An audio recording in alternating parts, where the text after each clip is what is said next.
Alright, so let's be honest. You want water? I want water. We're on like what, part 3 right now?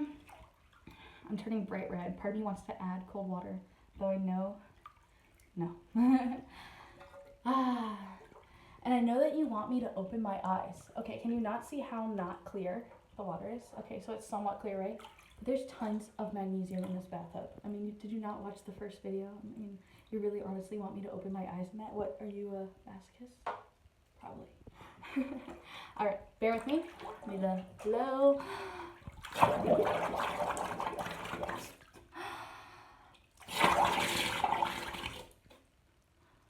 There's something so enjoyable about that, and I can't even really tell you what that is. And I can also tell you why you are so drawn to hair. Did you know your hair has a direct correlation to the pineal gland and also with your ability to connect to source, aka the divine, the God, the creator, the infinite, and the beyond? It's true. And there's tons of homework you can do on that. I'm not the only person that's crazy talk. Okay? I do, before I get a little bit deeper, I would like another session of pranayama. Perhaps it's not called that, just some breath holding. 1, 2, 3.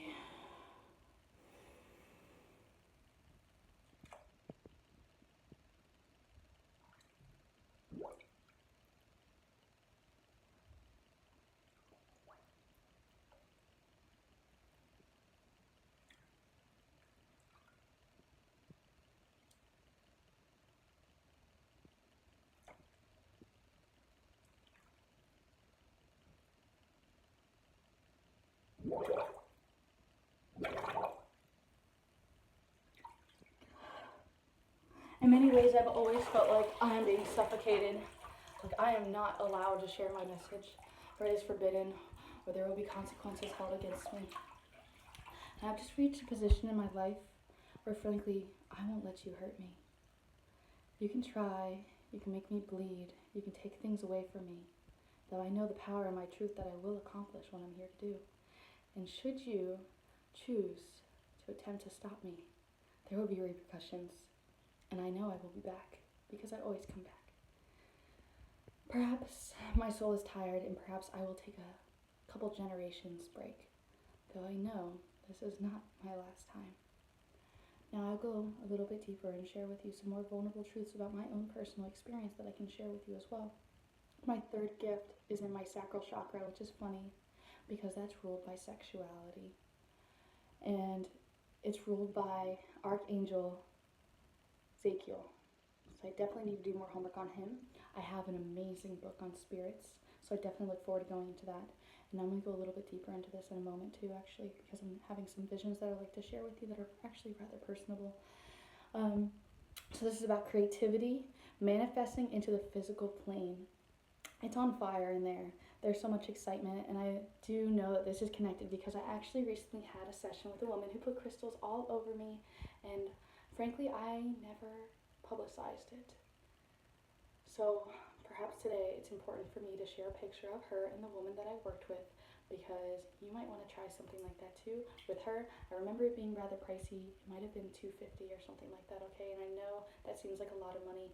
However, all of your riches on this planet really means nothing. It's all ruled by the cabal, the elite, the grays, whatever you want to call them. You just know that that stuff in your soul doesn't really matter. You've just been really programmed into holding dearly to your material world, okay? And there's a lot of you that refuse to see that, or to let go of your drugs or alcohol or whatever it has you escape into a virtual realm in your own mind that is your own creation. That is your real life, essentially, in some aspects. And that's why you want to run there, because you know subconsciously that there's a program you've been given that isn't really right for you, and it's not right for the whole and the collective, so you want to run away and sometimes self-destruct because there's parts of you inside of you that you do not like. And a lot of these things, they go back to your previous lives, aka your Akashic Records, and some of it isn't always here on earth, okay?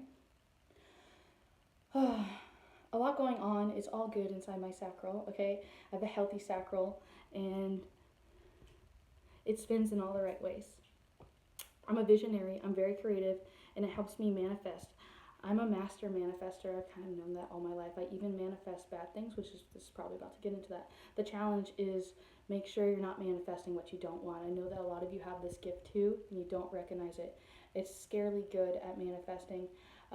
Challenge, I already said that. So, universe only understands energy, okay? The universe doesn't understand your intentions, doesn't understand material things. It really just understands, you could say, the frequency, the vibration, the energy, okay?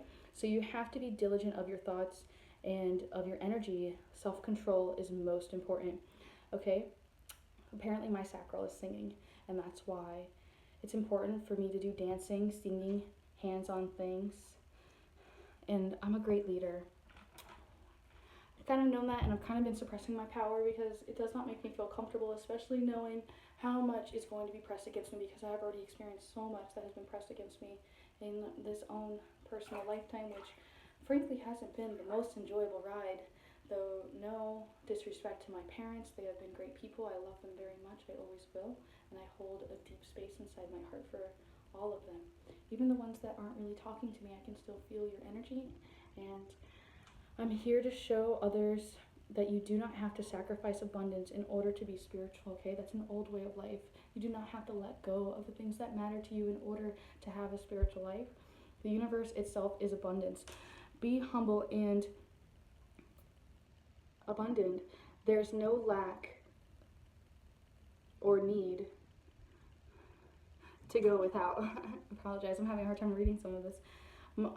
So my soul originated from, well, not Earth. A lot of people that end up going to the reader that you will have the opportunity to listen to, excuse me, she told me straight up, a lot of people that come to her are from Earth because the people that are interested in this kind of stuff, they're not necessarily from here. And that doesn't make it all bad.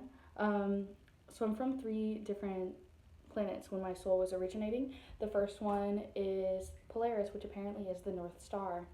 And ancient travelers always used it. It's stable, it's reliable, always there, consistently, just like me.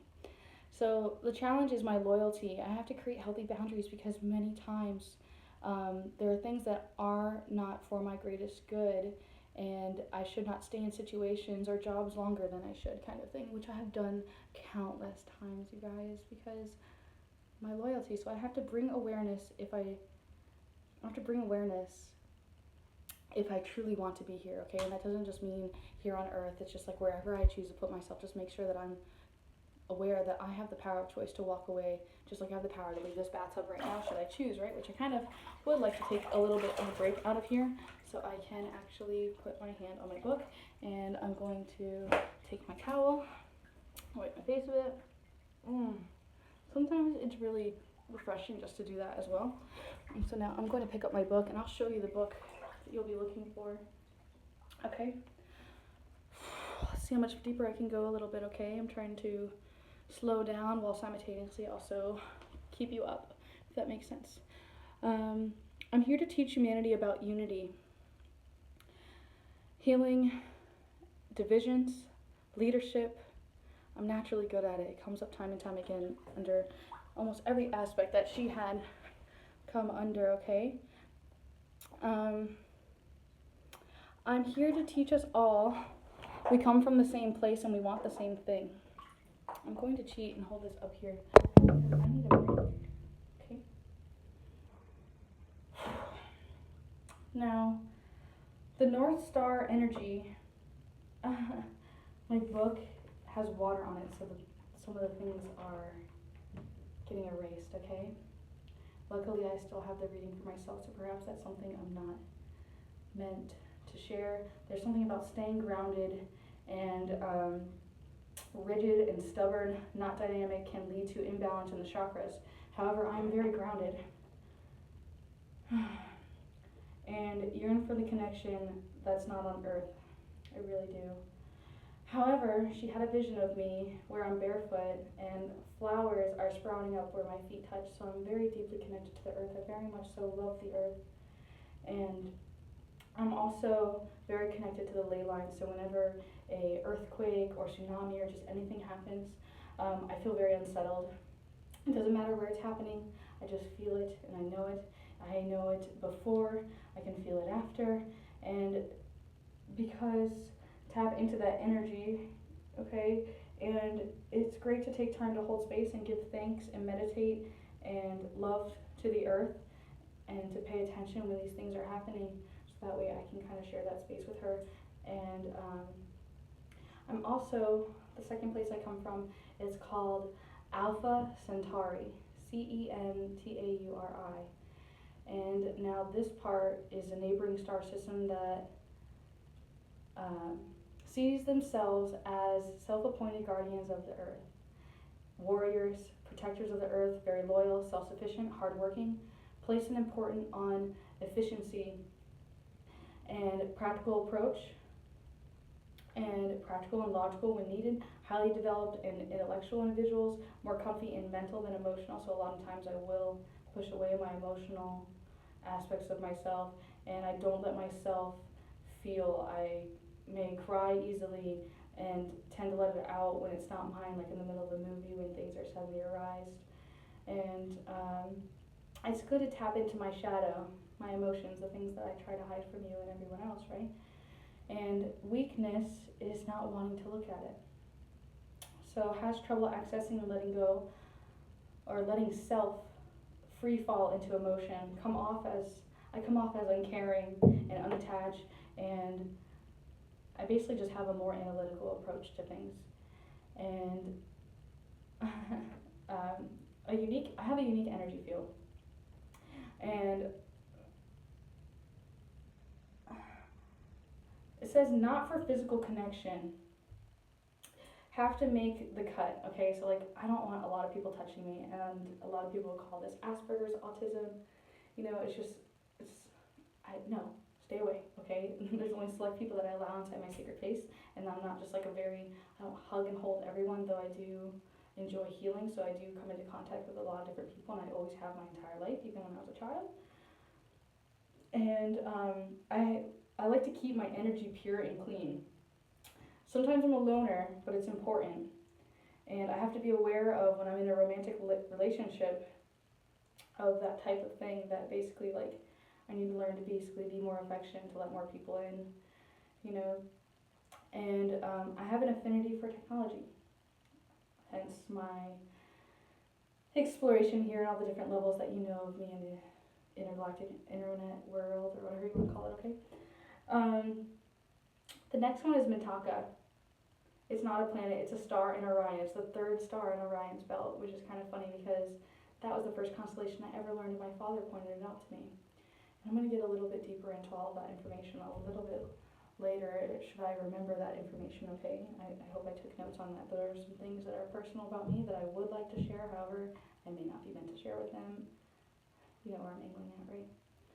So, there was a planet there. It's called Arcturvia. And these people, they've been here on Earth about 250,000 years, and they were one of the first to incarnate Earth. The ones right before the blueprinters, which are basically the architects of Earth. And Mintakans, I've been here for a long time. I'm tired, and I'm just like, come on already. Because I've already seen so many different things go through. I've watched us rise up to different states of consciousness in the fourth dimension, third dimension, and now I'm just really ready for people to just step on up into those higher vibrations and be better individuals. I've seen Atlantis, I've seen Lemuria, makes you leery. I miss Mintaka.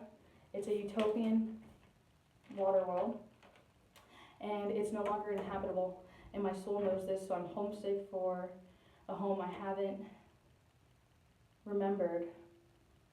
My soul mourns a lot for that place. I love to help others grow, 100% loyal to the divine light, and I don't understand polarity. I'm not malicious or cruel or nasty, and I don't really understand that either. Mintaka says dark can only have power that we give to it, and light and love are the only thing that's real. So this is getting a little bit long, and I have a lot more to share about Mintaka, so I'm going to kind of attempt to cool down a little bit, you know, and then I will be back with you in a short minute. Or maybe I can just like meditate with